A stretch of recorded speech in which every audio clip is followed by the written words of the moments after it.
Saudara, ada satu yang agak menggetarkan juga.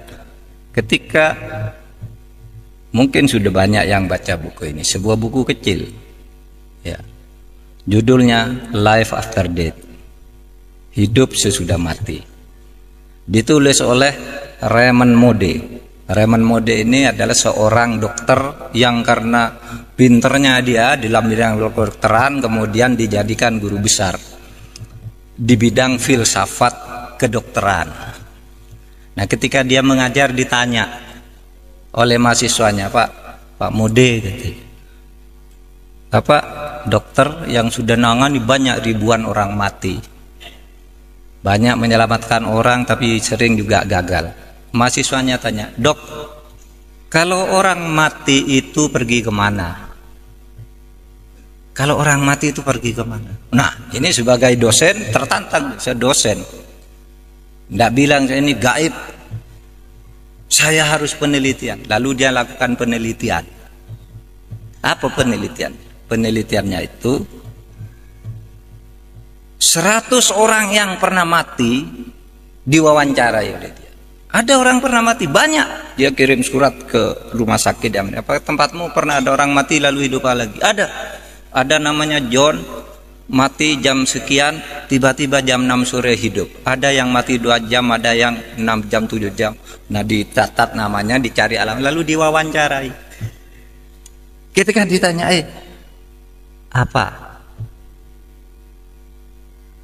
yang kamu rasakan ketika kamu mati? Saudara, 100 orang yang pernah mati ini 86% jawabannya sama, saya keluar dari tubuh saya. Yang 14% itu kira-kira mirip jawabannya, tidak bertentangan tetapi tidak persis mengatakan keluar dari tubuh saya. Jadi orang mati itu, saudara kalau mati besok keluar dari diri saudara sendiri. Lalu apa yang saya lihat ke bawah, ibu saya nangis, kata yang punya ibu. Istri saya nangis, anak saya nangis, dokter berusaha nolong gitu. Waduh, saya sudah tidak bisa menolong. Ini sudah mati gitu. Terus kemana kamu? Terus saya masuk ke lorong yang sangat gelap. Sudah itu saya masuk ke tempat yang sangat terang benderang. Apa yang kamu lihat di tempat terang benderang itu? Ini 100 orang jawabnya sama. Saya melihat seluruh perjalanan hidup saya dalam sekejap. Jadi sekejap dia bisa melihat semua apa yang dilakukan ketika hidup itu. Ya, ketika masuk sekolah, ketika pergi ke pasar, ketika pacaran, ketika berselingkuh, ketika korupsi, dilihat semua dalam sekejap itu. Terus sesudah itu saya terus ke atas lagi, tiba-tiba ada tabir di sana. Saya tidak bisa masuk. Seakan-akan ada suara, ngapain kamu ke sini, belum waktunya kamu. Terus saya hidup lagi. Saudara bisa baca bukunya, ini ilmiah. Penelitian ilmiah tentang sesuatu yang tidak ilmiah. Ketidakilmiahan itu dibuktikan secara ilmiah karena itu melalui studinya. Kalau Profesor Baikuni mengatakan sesuatu yang terjadi secara sama 3 kali itu pasti ilmiah. Nah, itu dari 100 orang 86. Bahkan dikatakan 100% sama, cuma yang 14 itu variasinya tidak persis kalimatnya gitu. Ilmiah. Lalu apa yang terjadi di sini? Nah, saudara, banyak hal menarik di situ. Pertama, bahwa orang itu bisa pergi dari tubuhnya. Kayak saudara pergi sedang tidur, saudara pergi ke Afrika, saudara naik pesawat, itu mimpi, itu kan pergi saudara dari tubuh saudara. Ya, saudara pergi dari tubuh saudara, berkelana ke alam-alam di luar saudara, pergi. Yang kedua, ini yang sangat luar biasa. Apa ada? Ketika manusia itu sampai di suatu saat, di suatu tempat yang terang benderang, manusia itu melihat amalnya sendiri. Sehingga dia tidak bisa mengatakan, saya tidak pernah mencuri. Ada sih itu, di alam terang itu kamu melihat sendiri. Itulah yang di dalam Al-Quran dikatakan, ma yalfidu an qaulin illa ladaihi raqibun atid. Tidak ada sesuatu pun yang kamu katakan, tidak ada sesuatu pun yang kamu lakukan di muka bumi ini kecuali dicatat dengan teliti dan lengkap oleh malaikat Raqib dan malaikat Atid. Jadi malaikat Raqib dan Atid itu tinggal menunjukkan aja. Maka kata Al-Quran itu kalau dalam surat Yasin itu al-yauma nakhtimu ala afwahihim wa tukallimuna aydihim. Suatu saat kamu tidak bisa memantah, Pak, saya tidak mencuri, saya tidak berselingkuh, saya tidak korupsi. Al-yauma nakhtimu ala afwahihim. Pada saat itu ketika amal itu akan ditunjukkan kepadamu apakah kamu orang baik apa tidak, mulutmu tidak bisa membantah. Terkunci, nakhtimu ala afwahihim. Kunci mulutnya, tidak boleh bilang tidak. Lalu apa? Yang bicara adalah wa tukallimuna aydihim, tangannya yang mengatakan, ini loh buktinya saya pernah nempeleng orang, ini loh pernah saya nyopet dompetnya orang, ini loh saya pernah nyolek cewek gitu. Pokoknya tangannya itu menunjukkan. Wa tasyhadu arjuluhum, dan kakinya itu mengatakan iya saya yang berjalan menuju sana. Itu loh ada filmnya. Hebat kan dulu orang waktu kita kecil tuh kalau membayangkan malaikat Raqib Atid itu apa ya? Oh itu yang ada di belakang kita bawa foto buku ditulis Pak Mahfud sedang pidato dapat pahala, ini sedang ini dosa. Nah begitu langsung lebih hebat dari komputer yang berapa ribu mega.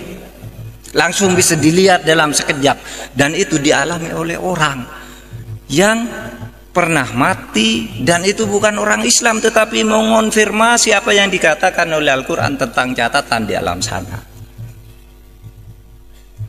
Nah itulah yang dikatakan saudara. Maka Islam itu katakan oke, rasionalitas wajib hukumnya, kita rasional, tapi jangan terjebak ke dalam rasionalisme di mana yang kamu anggap benar itu hanya yang masuk akal, karena seluruh yang masuk akal itu benar dan harus kamu percaya.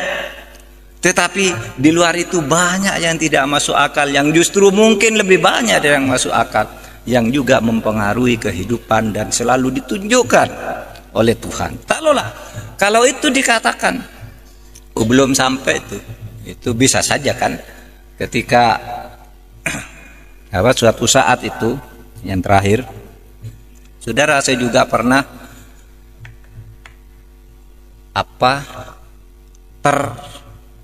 terkagum dengan kisah penemuan kota Iram di Yaman. Begini, jadi seorang bernama Nicholas Kleb, ahli purbakala itu memburu benda-benda purbakala. Ketika melakukan perburuan di Yaman Utara, itu ketika menggali beberapa meter menemukan lempengan batu. Lempengan batu bertulisan huruf-huruf kuno. Dia tidak tahu ini apa artinya. Dia datang ke seorang ahli bahasa purba namanya Profesor Pertinito. Datangnya, Prof, ini apa nih artinya? Dia tahu, oh ini Iram, ini bacaannya ini Iram, ini Samud, ini Ad. Ini apa maksudnya? Ini kata Iram, ini ada di dalam Al-Quran. Kata Ad ini nama kaum, ada juga di Al-Quran. Samud juga ada di Al-Quran. Terus gimana? Kamu telitilah apa sejarah Iram, Samud, dan Ad itu. Dia riset ke Mesir, ke Al-Azhar, tanya ke ahli-ahli Islam, lalu dapat konstruksi cerita begini. Kaum Ad adalah kaum yang hidup di satu kota yang sangat mewah. Dan kaum Ad inilah orang yang kaum yang pertama kali mendirikan rumah bertingkat. Sebelum itu rumah tuh ya satu ini aja, satu lantai. Nah, sejak itu ada menara-menara tuh kaum Ad yang pertama. Tetapi kaum ini durhaka kepada Allah sehingga suatu saat didatangkan badai luar biasa lalu ditutup, tenggelam kota dan seluruh penduduknya ke muka bumi. Itu ada di dalam Al-Quran. Di dalam surat Al-Fajr, cerita di dalam surat Al-Fajr. Lalu bunyi ayatnya itu begini, alam taro kaifa fa'ala rabbuka bi'ad iramadatil imad alladzi lam yukhlaq mithluha fil bilad.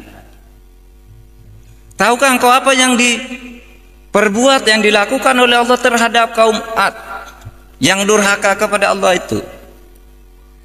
Yaitu satu kaum yang hidup di kota Irom. Irom Adatil Imat, yaitu sebuah kota yang bertingkat. Alladzi lam yukhlaq mithluha fil bilad, yang sebelumnya tidak pernah ada kota yang bertingkat seperti itu. Nah, itu konstruksi Nicholas Clapp sesudah belajar Al-Quran dan bertanya kepada ahli sejarah. Oh, kalau begitu ini pasti ada hubungannya dengan kaum Ad. Dia gali tanah itu, kemudian melakukan penginderaan jauh dengan menyewa pesawat Challenger mahal sekali. Dari pesawat itu dilihat kok ada digital bergerak-gerak, lalu diidentifikasi kalau ini nih bekas jalan, kalau garis seperti ini bekas sungai, kalau ini bangunan. Terus digali. Saudara, sesudah itu tidak terlalu dalam menggalinya, ditemukanlah menara pertama. Digali lagi sehingga jadilah sesudah digali lengkap itu sampai sekarang itu yang dilindungi oleh UNESCO itu ditemukan oleh Nicholas Clapp pada tahun 1993. Berapa tuh sekarang? 93, sekarang 2016. 23 tahun lalu. Allah sudah berfirman dulu pada Nabi Muhammad 15 abad yang lalu, baru ditemukan sekarang. Itu artinya apa? Dulu tidak masuk akal, sekarang masuk di akal. Artinya apa? Apa yang dulu tidak rasional itu mungkin karena belum ditemukan barangnya, belum ada metodologinya. Oleh sebab itu, itulah yang disebut gaib. Kalau saudara sekolah gitu, yang sekolah madrasah di pesantren tuh, di absen gitu, Ahmad, tidak ada Ahmad. Orang bilang gaib. Gaib itu artinya tidak ada. Iya. Fatimah tidak hadir, lalu gaibah artinya tidak ada dia. Gaib itu artinya tidak ada, belum ada di depan kita. Artinya apa? Percaya kepada yang gaib juga bisa diartikan bahwa mempercayai bahwa ilmu pengetahuan itu suatu saat akan sampai kepada hal-hal yang tadinya dianggap gaib, tetapi tidak akan semuanya, atau tidak akan pernah selesai pencapaian terhadap kegaiban-kegaiban itu. Oleh sebab itu jangan sombong dengan rasionalisme. Pasti ya ada sesuatu yang tetap tidak rasional. Cobalah orang yang mengaku tidak bertuhan itu, misalnya naik pesawat, lalu pesawatnya turbulence, duduk, aduh Tuhan gitu, ndak sadar dia bilang Tuhan, karena di hatinya itu memang ada Tuhan yang maha gaib itu. Selamatkan saya Tuhan gitu. Nggak ada diem aja gitu. Orang mau mati gitu. Karena ada di hati nurani itu ada yang maha gaib itu. Nah, hadirin sekalian, oleh sebab itu mari saya kembali ke takwa tadi. Orang takwa itu dapat pertolongan dari Allah dengan cara yang tidak bisa diduga. Jangan terlalu rasionalisme, ikutilah rasionalitas setinggi-tingginya, tapi jangan rasionalisme tetapi dalam pengertian tadi. Yang tidak rasional itu mungkin sesuatu yang belum ada saja di depan kita, mungkin seperti ditemukannya kota Iram itu, dan banyak lagi kisah-kisah di dalam Al-Quran yang kemudian terbukti dari waktu ke waktu. Dan yang terakhir, ini terakhir lagi, orang bertakwa itu hatinya akan tenang. Coba tanya tuh ibu-ibu, saudara sekalian, apa yang lebih penting dari tenang di dalam hidup itu? Tidak ada, saudara. Saudara itu bekerja ini semua kan agar hidupnya nyaman, tenang. Oleh sebab itu, kalau saudara berusaha memperoleh segala fasilitas hidup itu agar hidup nyaman, jangan kalau ada kesempatan fasilitas berlebihan-lebihan sehingga ketenangan dirongrong oleh fasilitas yang berlebihan itu. Itulah misalnya karena korupsi. Nah, orang korupsi, mana dia tenang? Nggak tenang, saudara rasakan aja deh. Kalau saudara berlaku tidak benar, hatinya nggak tenang. Nyontek gitu, ujian nyontek. Nah, saudara hahaha gitu, wah saya tadi bisa nyontek ngelabui bapak itu, ngantuk yang ngawasi katanya. Saya nyontek nggak ketahuan, tapi saudara hati nuraninya mengatakan Anda salah, nggak tenang. Sesudah lulus saudara malu pada diri sendiri karena nurani itu selalu bicara yang benar. Maka kalau orang yang bertakwa itu kan selalu banyak berzikir, ingat kepada Allah, lalu ada jaminan Allah, ala bidzikrillah tatmainnul qulub. Kalau engkau selalu berzikir, ingat kepada Allah, hatimu akan tenang. Padahal kamu hidup tuh mencari ketenangan. Nah, banyaklah berzikir kepada Allah. Berzikir itu artinya selalu ingat, tidak harus selalu membaca kalimat thayyibah itu ya zikir. Tapi sebenarnya zikir yang sesungguhnya itu adalah orang yang selalu ingat bahwa dirinya dimonitor oleh Allah. Demikian renungan malam ini, mudah-mudahan ada manfaatnya, dan mari kita tingkatkan ketakwaan kita kepada Allah. Assalamualaikum warahmatullahi wabarakatuh.